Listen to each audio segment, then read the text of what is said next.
So what if the real power of firearms in America has almost nothing to do with when they're fired, but everything to do with when they're not?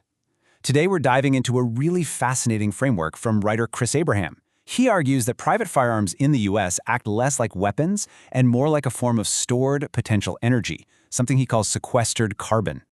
It all starts with a number, a really, really big one. 500 million. That's the estimated number of privately owned firearms in America today. Now, a number that massive, well, it naturally leads to a pretty profound question. And there it is.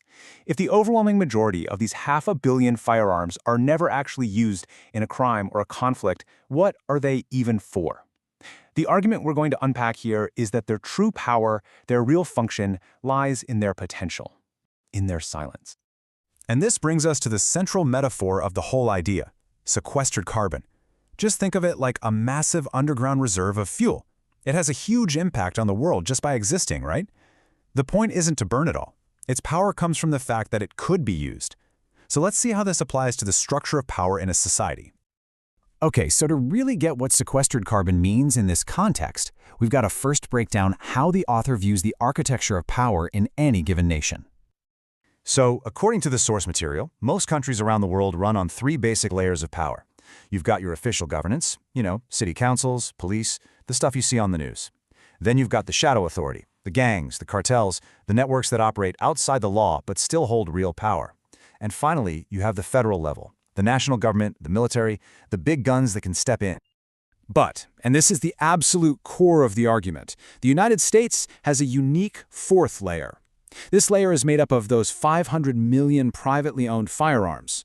It's not organized, it's totally dispersed, but it acts as a permanent structural counterweight to the other 3.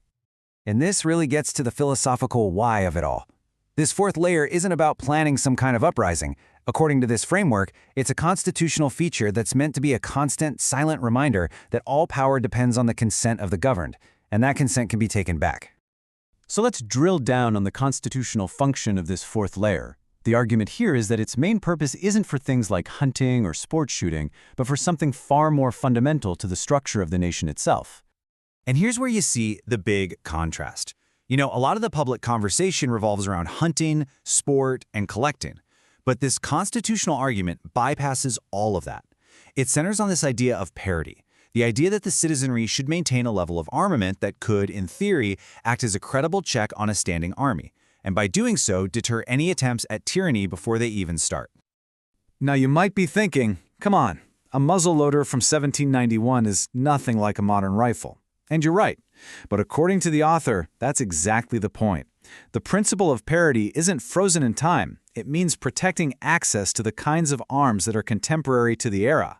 The technology evolves, but the purpose, that core idea of a check on power, remains the same. And look, this isn't just some fringe theory floating out there. The author points out that recent court decisions have actually reinforced this view of the Second Amendment.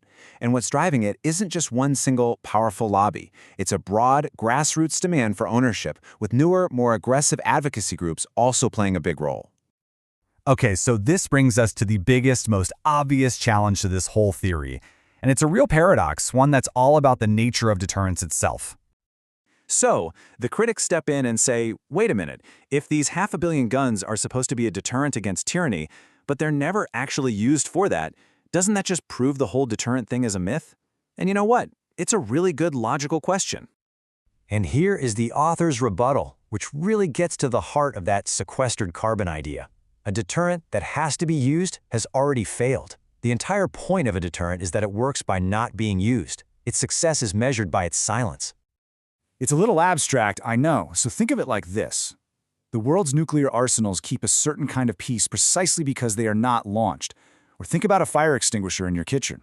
Its value isn't 0 just because your house hasn't burned down. Its value is there every single day a fire doesn't happen. It's all about the potential, held in reserve. Now, this doesn't mean it's a complete free-for-all. The author is very clear that this 4th layer has to be self-policing. If someone in this layer misuses their arms, commits a crime, threatens people, then the other layers, the police and the federal government, come crashing down on them. So its legitimacy really depends on responsible, restrained ownership. So if this 4th layer is a real thing, who's in it? And more importantly, is that changing? Well, according to this analysis, it's expanding in ways that might surprise you. What we're seeing, according to the source, is a major realignment. Groups that have not traditionally been associated with gun ownership are now arming themselves and, in doing so, participating in this fourth layer. We're talking about LGBTQ activists, leftist organizers, minority communities, and various progressive coalitions. And here's the kicker. The reaction from traditional, long-standing Second Amendment advocates isn't horror or fear. According to the author, it's often welcome. The thinking is that the constitutional principle is actually made stronger when a more diverse range of citizens embraces it for their own self-preservation. And this totally reframes the tension. It's no longer about identity, who looks like a gun owner. The central question becomes a commitment to the principle itself. It becomes, okay, you've armed yourself for your own protection. I get that. But will you defend my right to do the same, even if we disagree on everything else politically? So what's the ultimate takeaway from this whole framework? It's that this fourth layer of private arms doesn't rule or govern. It doesn't dictate terms. Its real function is to make sure that no other group can dictate terms without negotiation, without consent. You can almost picture it like this. It's not a pyramid with the fourth layer at the top or bottom. It's more like a four-way balance. This fourth layer just acts as a structural counterweight, preventing any one of the other three from gaining a total monopoly on force. And in the end, the simple, quiet existence of this sequestered carbon, this massive reserve of stored potential, is what enforces a peaceful process. Why? Because it completely eliminates the fantasy that any one group could ever achieve its goals through unopposed force. It forces everyone back to the table. And we'll end on the author's most provocative line, which is a real mic drop moment. It's a challenging thought that reframes the whole debate, suggesting that the very potential for force that people worry about is exactly what safeguards the freedom to worry about it in the first place. It's a complex idea for sure, and definitely one worth chewing on.